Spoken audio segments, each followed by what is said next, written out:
When people act like Bitcoin's not doing anything right now, first of all, they misunderstand what Bitcoin is always doing. Bitcoin is always moving vast amounts of value all over the world instantly, all the time. So in the last 24 hours, Bitcoin moved more than $30 billion of value from Bitcoin holders to other Bitcoin holders. So just on the Bitcoin network itself, more than $30 billion of value was transferred. And that does not count all the value that was transferred on the Bitcoin Lightning Network and other layer 2 solutions, which are scaling solutions for payments on top of the Bitcoin network.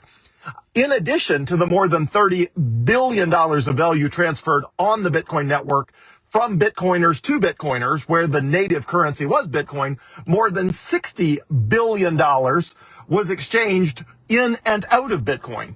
This is people using Bitcoin as long-term holders who are converting it into their local spending currency, or that are using that are buying things with like the Coinbase debit card or the Coinbase credit card, which they might be using it somewhere that accepts US dollars, and it's converting that Bitcoin real time for them to whatever the local currency is, whether it's euros, yen, won, British pounds, whatever. So anyway, Bitcoin is doing what it does incredibly well to the tune of tens of billions of dollars every 24 hours. So why is the price still only, check swatch, $92,000? Well, because still a relatively small percentage of the world has adopted Bitcoin. Only something like 5% of the world owns any Bitcoin, and the adoption process of Bitcoin is slow. If you don't believe me that the adoption process of Bitcoin is slow and methodical, go try to talk to somebody about Bitcoin who doesn't know anything about it other than the name.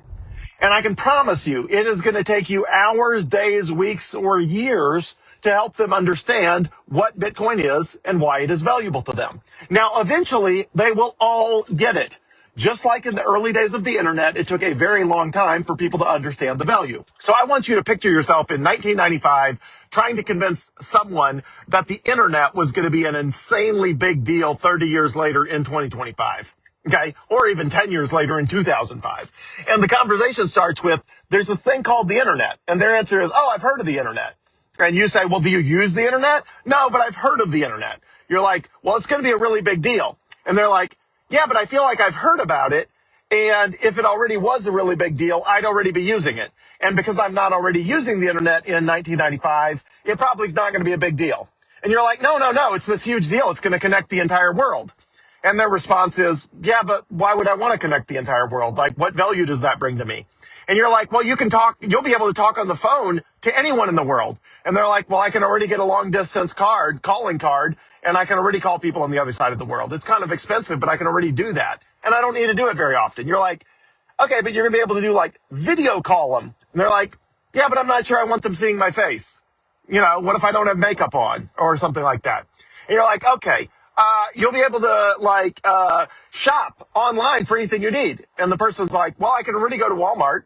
Like, what do I need to buy online that I can't buy in my local town? Like, you can envision yourself talking to this person in 1995, trying to explain that, hey, they don't even have a cell phone. And you're like, yeah, but you're going to have a smartphone. And they're like, I don't even know what a smartphone is, much less a cell phone.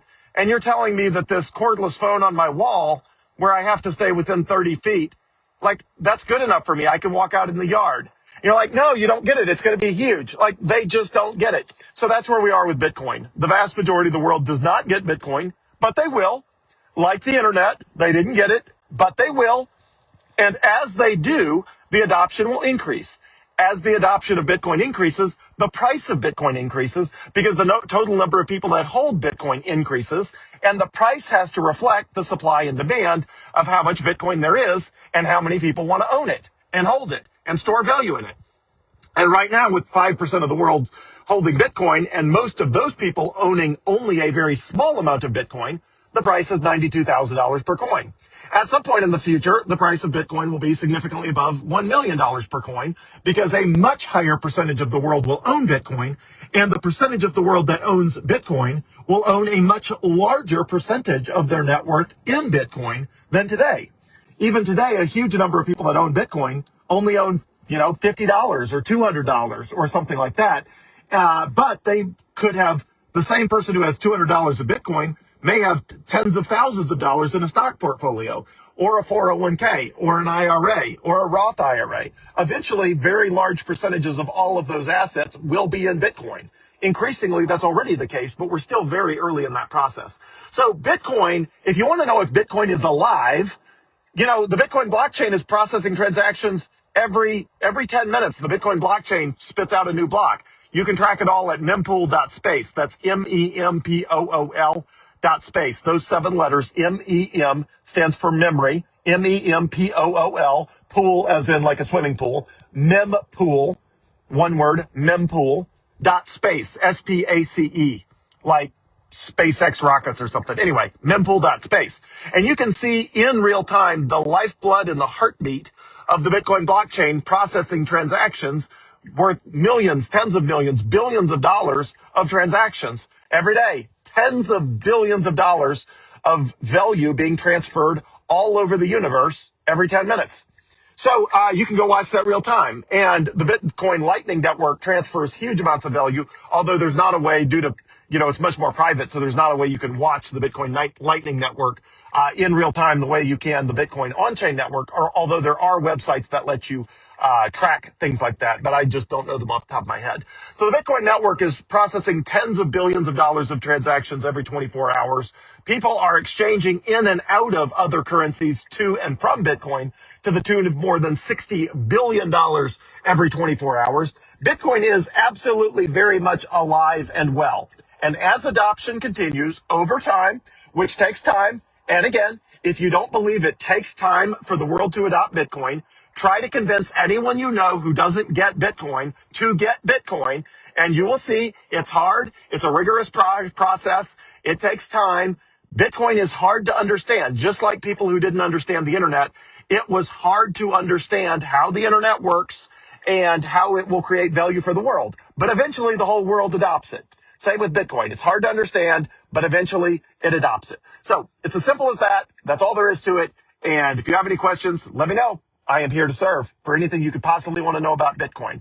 In the meantime, it'll be the Bitcoin network will be firing away, processing transactions every minute of every day, working just fine, just like it was intended.